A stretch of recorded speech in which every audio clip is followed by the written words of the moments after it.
Thank you, Dom. Always so much fun to be part of the big read. And I really enjoyed Judy Goldenberg's summary of chapters 1 through 12. But for people who weren't part of last session, I just wanted to do a quick recap of the plot so far. In chapters 1 through 12, we're introduced to the beautiful Julia Barbizon, who's made a mercenary marriage to Lord Ongar. She tells her first love, Harry, with whom she had a brief romance, about it. He calls her a jilt. She explains neither of them can afford to marry for love. Harry vows that he's going to be in perpetual misery from blighted affection, but less than a year later, he's engaged to Flo Burton, who's described as a dear, modest, affectionate girl. And Harry follows in the tradition of engineers in training becoming engaged and then married to the boss's daughter. So meanwhile, shortly, and around that same time, Lady Ongar has become a widow. And there are rumors about her conduct during the marriage, which Hugh Clavering seems to be more spreading than quelching. And he will not allow her to return to Clavering Park and thinks she should remain in Italy, where she was when Lord Ongar died. Harry reconnects with Julie as a friend and helper, helping her find an apartment, tells himself that she could have made no man happy, but Florence Burton would be the sweetest, dearest, truest little wife that ever man took to his home. And yet he can't bring himself to tell Julia about Flo or tell Flo about Julia. He told her about the past, but she doesn't know about her, that he's seeing her now. And as Judy explained last time, and as we discussed in the small groups, how is Harry doing in terms of being truthful and the like? So I wanted to start by just talking about how Trollope defended novels as like sermons or lectures teaching moral lessons. They taught moral lessons about vice and virtue, about courtship and marriage, and he defended prominent present-day British novelists like Eliot, Thackeray, and Dickens, and earlier novelists like Edgeworth, Austen, and Scott as teaching such lessons. And among those lessons relevant to this book is that men should be honest and true. And Trollope asked whether these novels don't teach that men should be true and honest, and rather than false, right, and indifferent and lying and despising women, rather than winning women for noble and manly purposes. And so too, women should be modest. The girl pupil, he says, is she taught to be bald-faced, mean in spirit, fond of pleasure and exacting, or to be modest, devoted, and unselfish? And he famously says that novels should make virtue rather than vice alluring and make vice hideous. And the happy ending with marriage and 2 children, he asks, is it the lot of the good girl, or is it the lot of the scheming woman who's been unwomanly and rapacious? And famously, he asked, which attracts you, Amelia, Thackeray's Amelia, who's not clever but good, or Becky Sharp, who's all intellect and violence? Now, actually, I don't think Becky's a particularly moral person, but she's a heck of a lot more interesting than the long-suffering Amelia. And even Dobbin becomes tired of her ridiculous devotion to her feckless deceased husband, George. In any case, on this value scheme, Flo is clearly the good girl who deserves a happy ending with a normal marriage.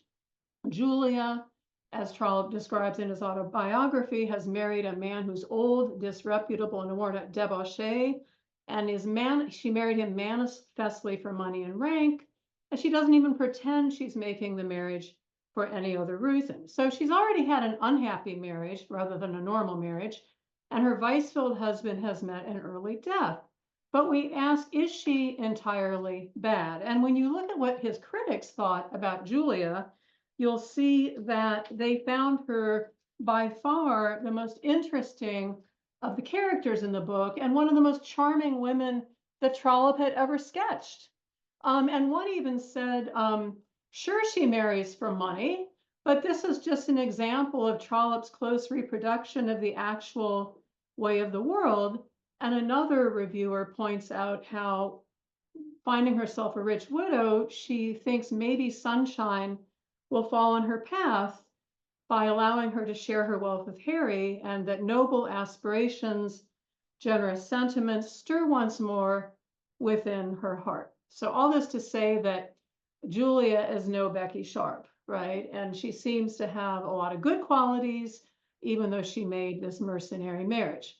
So in these chapters, the dilemma that Harry and Julia face is Julia asks herself in chapter 13, can ashes turn to apples again by bestowing Ongar Park and all her wealth from the price of her marriage on to if she bestows this on Harry? And as you will recall in chapter 13, she thinks she doesn't want to enjoy all the parts of the estate immediately. She wants to prolong her pleasure, but she quickly finds she has very little pleasure at all, and it tastes like ashes in her mouth. But she asks herself in a later chapter, had that fatal episode in her life been so fatal that Harry must now regard her as tainted and unfit? And throughout these chapters, there's a lot of very self-deprecating language that Julia applies to herself. Beastly, vile, like Judas, maybe she should hang herself, et cetera, et cetera. And meanwhile, Harry's dilemma, but by the end, but a couple chapters later, she's concluded that she will propose marriage to him. She'll just give it a try. But even though she writes the letter, she can't send it. And she decides that if he wants to marry her, let him come to her. All this time, of course, she doesn't know that he's engaged to Flo. So on Harry's side of the equation, his test is whether he'll be true to Flo, even though Julia is now free. And will he also be true by telling Julia about Flo? But then he tells himself, he's now the property of Florence Burton, and whatever happened, he would be true to Florence. Perhaps he pitied himself, but the narrator hopes that Flo never learns of that pity. And throughout these chapters, Harry described himself as having the world playing a cruel trick on him. He's wretched, the timing is so unfortunate, etc. So interestingly, kind of on a comical note, Julia, in thinking about bestowing all her wealth on Harry, perceives, like others, that despite his early studies and his talent, he's not the sort of man that's going to make his way in the world by hard work.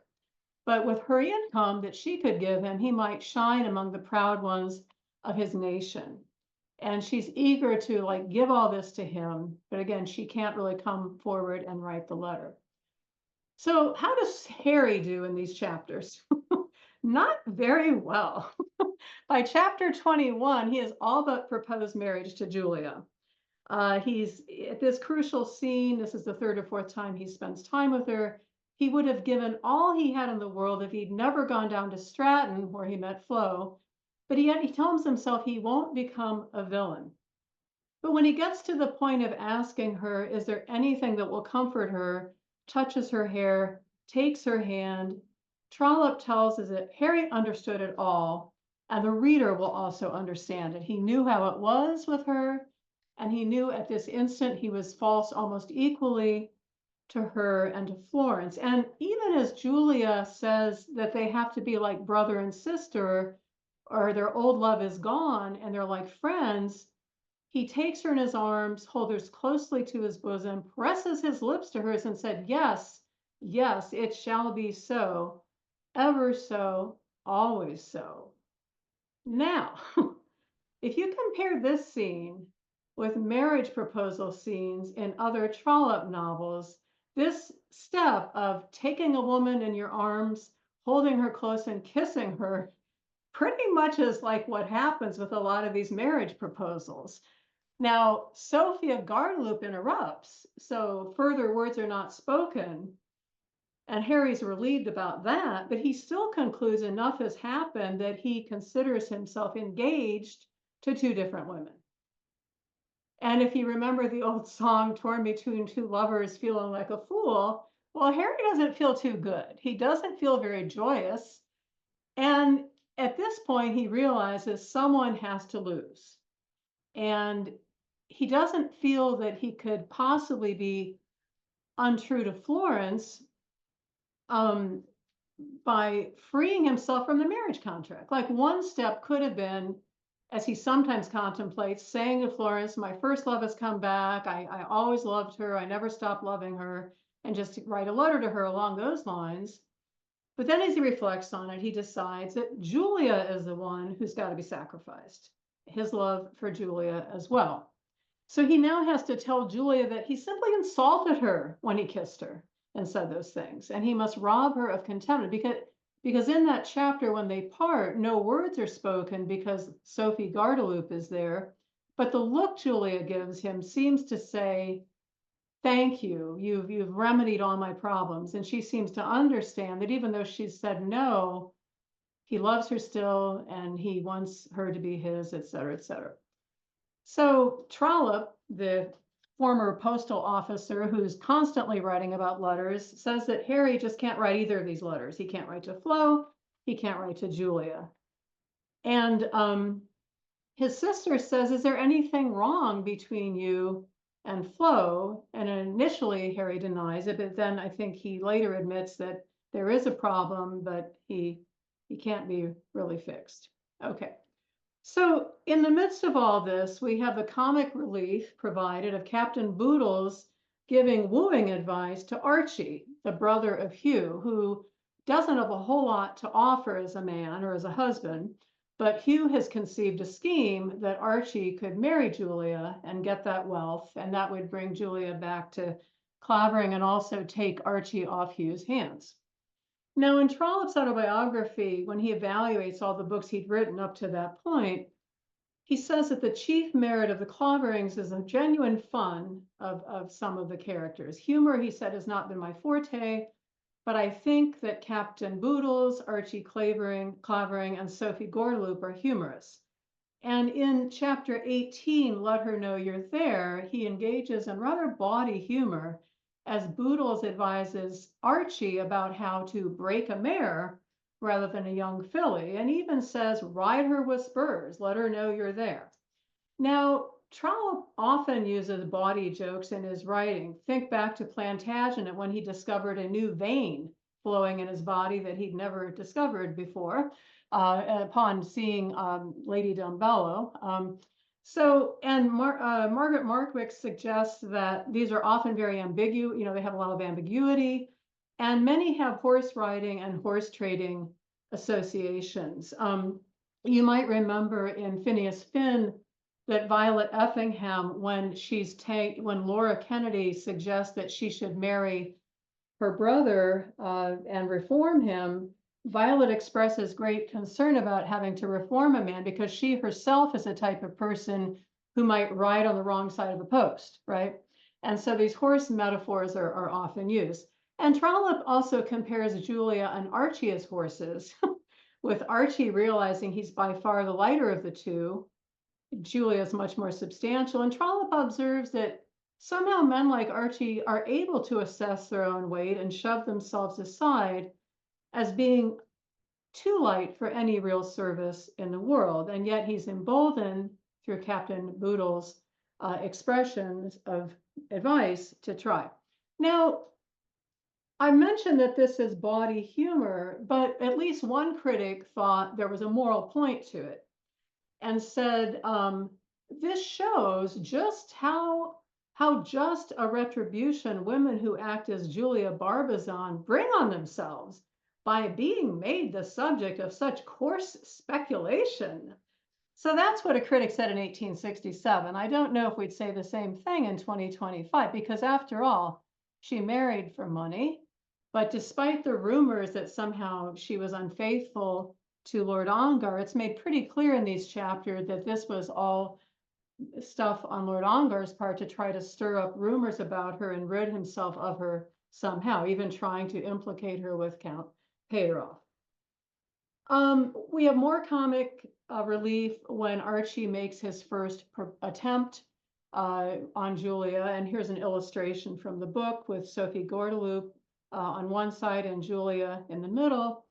And it's not a success. He suggests maybe he could help her manage her money. He says, my money doesn't need any help. I don't need any help at all. So he's left kind of perplexed about how on earth he's going to follow Boodle's advice. Sophie Gordeloup perceives that he's trying to marry Julia, but Julia can't even believe it's possible that he could have such a thought. But by chapter 24, The Russian Spy, there's more comedy as Boodles persuades Archie that he should enlist Lady Gordeloup to assist him, and he even carefully demonstrates how to give the bribe, how to put the five notes down, while he's visiting. And there's a hilarious scene where he ends up being on the hook for 50 instead of 4 5s. So, and also in these chapters, on a more serious note, Harry is stunned and sick at heart to learn that Hermie, when her child has just died, is trying to enlist him to persuade Julia to marry Archie. But what Harry can't perceive is that Hermie is only doing this to satisfy her tyrannical, cold, domineering husband, Hugh.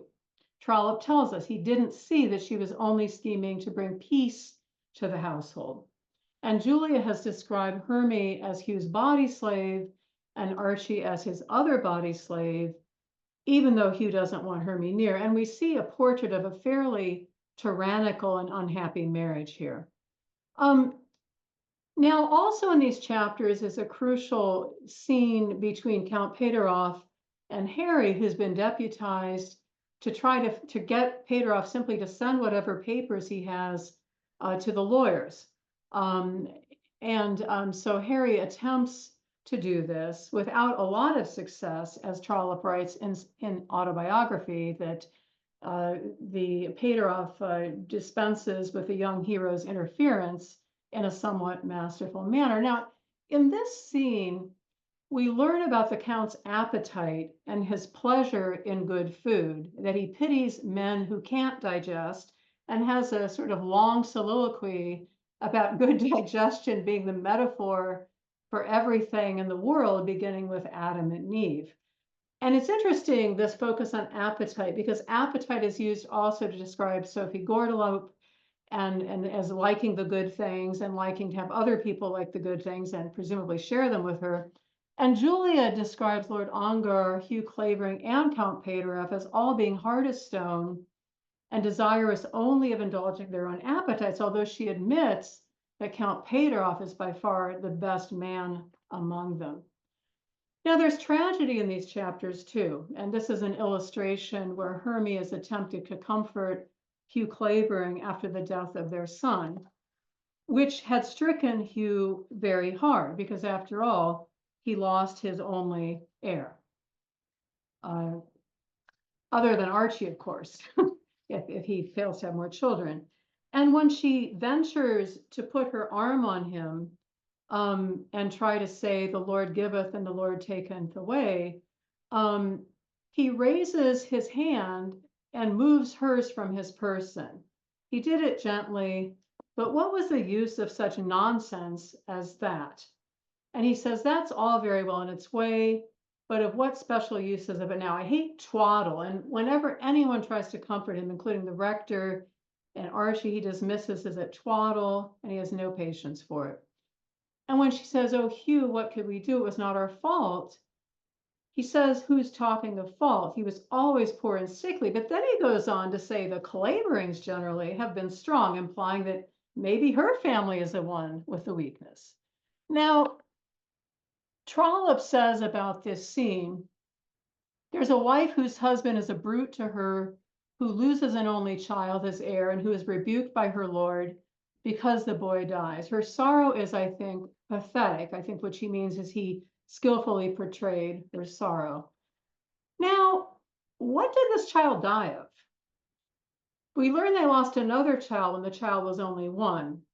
And when the child is introduced in the earlier chapters, he's introduced as a poor, rickety, unalluring bairn who gives out a feeble squeak, but that's all the mother has. Now, I don't remember if we read Izzy Poppinjoy in the Big Read before. Did we do it? So in Izzy Poppinjoy, compare the description of the heir, the Marquis of Brotherton's young child, who dies young, and his father, who's debauched and cruel, calls him a rickety brat who was bound to die.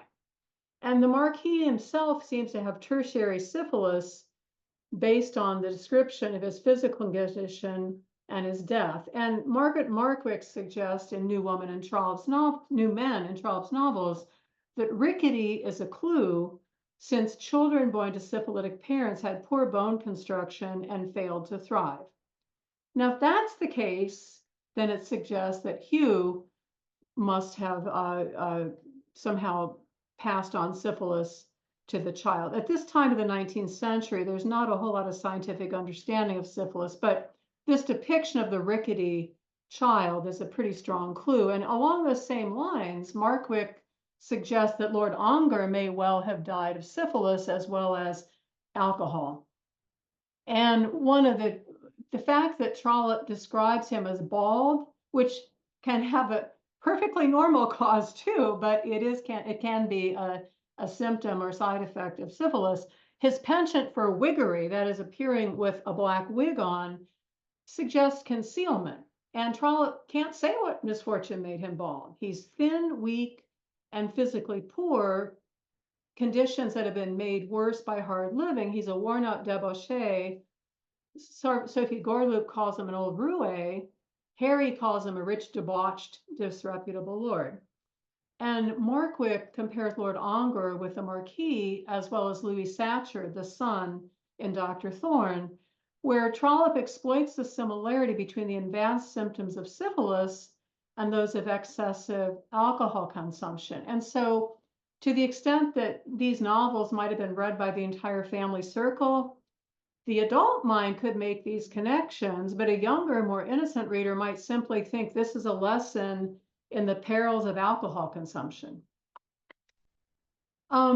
So I, for reasons of time, I've left out the chapter about Mr. Saul's renewed proposal to Fanny, and I've also left out Flo's reflections on her time at Clavering Park. I would just say that while she's at Clavering Park, Flo comes to realize that there are important things she can learn about being a wife to Harry in this kind of more aristocratic family than her family. But otherwise, there's not a whole lot of character development of Flo during these chapters. So I guess the questions I'd like to pose for discussion then would be, if the Claverings is teaching moral lessons, then what should Harry do now to be true? I'm sorry for these typos.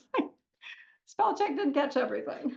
Is sacrificing Julia the right path rather than breaking the engagement with Flo?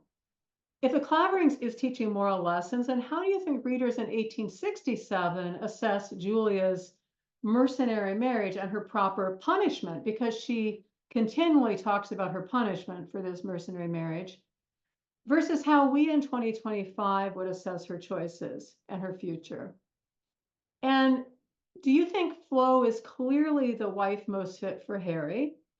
Has Trollope persuasively sketched her character? So those are some thoughts that we might discuss in the small group discussion. Thank you. And Dom, if you want me to send those to you in a chat, or would that be helpful? Okay.